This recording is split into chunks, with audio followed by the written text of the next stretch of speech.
mudane madaxweyne nooc fashil hogaamineed ah oo kugu haray ma jiro markaa mudane madaxweyne laba jeer dhimadka xunay ummadan taladeedii ku celi oo u sheeg inaad ku fashilantay hogaamintoodii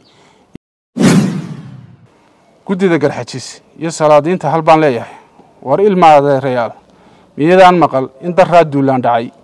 heshiis jabini dhacday barakac ka dhashay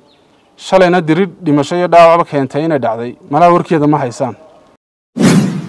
bismillah walhamdulillah wasalaatu wasalaamu ala rasuulillah walaalayaal guud ahaan halku marayo xaalka Soomaaliland waan kooda dheregsanahay 4 sano dabadeed waxa lumay qabkii iyo sharafkii ummadan ilahay waxa gacanteena ka baxay badiba gobolkii Sool iyo dadkiisii waxa halkii ugu hooseysay maraysa midnimadii iyo wada jirkii ummadan ilahay waxa faraha ka baxay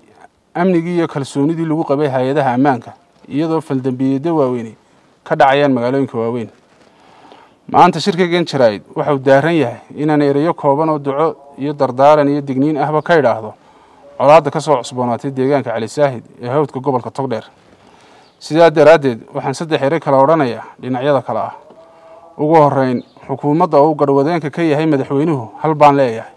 oo waxaan leeyahay mudane madaxweyne nooc fashil hogaamineed ah oo kugu haray ma jiro indhahan ku arkana taladaadu ma aha mid inaga saari karta caqabadaha iyo isdiidooyinka faraha badan ee maanta dhexdeena yaala markaa mudane madaxweyne laba jeer dhimadka xunay ummadan taladeedii ku celi oo u sheeg inaad ku fashilantay hogaamintoodii iyaguna ha u tashadaan aayahoodii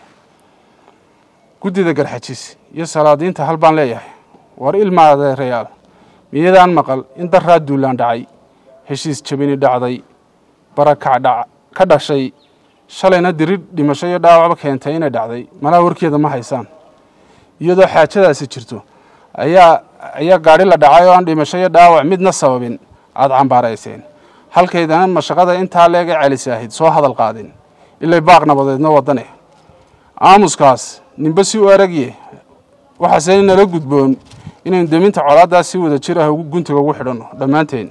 bulshada walaalaha ah ee hilbaha wada dhashiyo qaybta qura ahna waxaan soo jeedinayaa war waan huba oo nabdi dootaane waxay ku dul nabdi xabaalo badan iyo naafo badan isoo nolol iyo niyad wanaag ay ku dul nabdi doontaan iyadoo nafina dhiman midna dhaawacmin balse aniga labadaas teeda wacanayaan idin doorayaay cid waliba idinka iska xigee xadhkaha goynina ilaahay waxaan ka baryayaa in boggeena burcadisu mariyo tafantoofka iyo kala tagana inaga hayo hoggaan wanaagsanna talada idin ugu dhiibo insha Allah biidnillaahi kariim